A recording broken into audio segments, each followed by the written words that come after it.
Hey everyone, welcome to The Explainer. Imagine for a second that you're just sitting at your desk writing Python scripts or maybe setting up some basic automation workflows in your bedroom. That's exactly what our source author Rajarshi Hub does every day from his setup in Jaipur, exploring how agentic AI can help digital entrepreneurs scale up their operations. But today, we're taking a massive zoom out from that. We're pivoting straight from everyday code and sales funnels right into the heart of Washington, D.C., where the stakes are quite literally about global military dominance. Okay, let's dive into this, because this question is at the very core of what might just be the most consequential tech deal in modern history. We are looking at a massive collision between Silicon Valley ideology and Pentagon reality. Where exactly do we draw that line between artificial intelligence and modern warfare? Well, as we're about to see, that line isn't just getting blurry, it's being fundamentally erased. The U.S. Department of Defense has officially inked a deal to integrate frontier AI models directly into their most highly classified networks. And their explicit goal here? To transform the United States military into an AI-first fighting force. It's a total shift in how defense operations are conceptualized. We're moving from human-led, machine-assisted operations to a truly AI-centric foundation. Moving into Section 1, the scale, and a look inside the alliance. Now, what's really interesting about this slide is the staggering concentration of power needed to build this AI-first force. The Pentagon has officially partnered with these 8 specific technology titans. You've got OpenAI, SpaceX, Google, Nvidia, Microsoft, Amazon Web Services, Oracle, and Reflection AI. I mean, getting all of these fiercely competitive giants to actually agree on a historic defense deal is incredible. They are all bringing their absolute best frontier models to the military table. This isn't some small pilot program, this is a massive deployment signaling a permanent shift from commercial application to hardened military integration. But you might be wondering, what exactly are they connecting these AI models to? Let's demystify some of this military jargon. The Department of Defense isn't bringing in Microsoft and AWS just to help write better administrative emails. No, these companies are integrating their systems directly into the Pentagon's Impact Level 6 and Impact Level 7 network environments.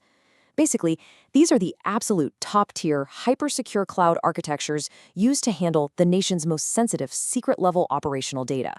And the reason the Pentagon needs these hyper-capable systems inside classified environments really boils down to this concept: decision superiority. The military is actively using these systems to synthesize massive amounts of battlefield data instantaneously, all to augment human decision-making. In warfare, whoever processes data and makes the right tactical decision fastest wins. The Pentagon wants to achieve that superiority by handing the heavy analytical lifting over to AI. If you're wondering how far along this integration actually is right now, well, 1.3 million. The Pentagon's internal generative AI platform has already been rolled out to over 1.3 million defense personnel.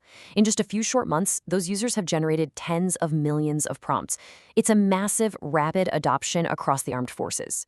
But handing over these hyper-capable systems fundamentally changes the rules of the game. Which brings us to Section 2, the conflict and the holdout. So the crucial point is that while 8 tech giants eagerly signed on, Anthropic, the creator of the popular Claude AI model, was left entirely out in the cold. And the fracture comes down to this. The Pentagon required all participating tech companies to agree that their AI could be used for all lawful purposes in an operational context. But Anthropic, which was founded by former OpenAI researchers known for their extremely strict safety standards, completely refused to sign. They insisted on hard guardrails. They explicitly wanted to prevent their models from being used for domestic mass surveillance or, perhaps more critically, for making lethal targeting decisions at machine speed via autonomous weapons systems. The 8 other giants agreed to the Pentagon's terms. Anthropic held the line. Next up, Section 3, the fallout and a historic retaliation. As you can imagine, an American tech giant walking away from billions in federal funding did not go unnoticed.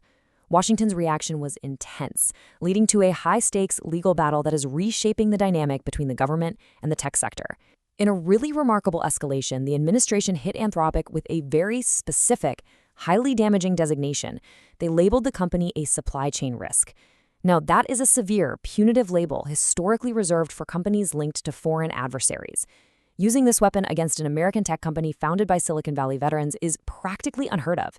It effectively barred Anthropic from future federal contracts, stripping them of any slice of the massive defense budget currently pouring out of D.C.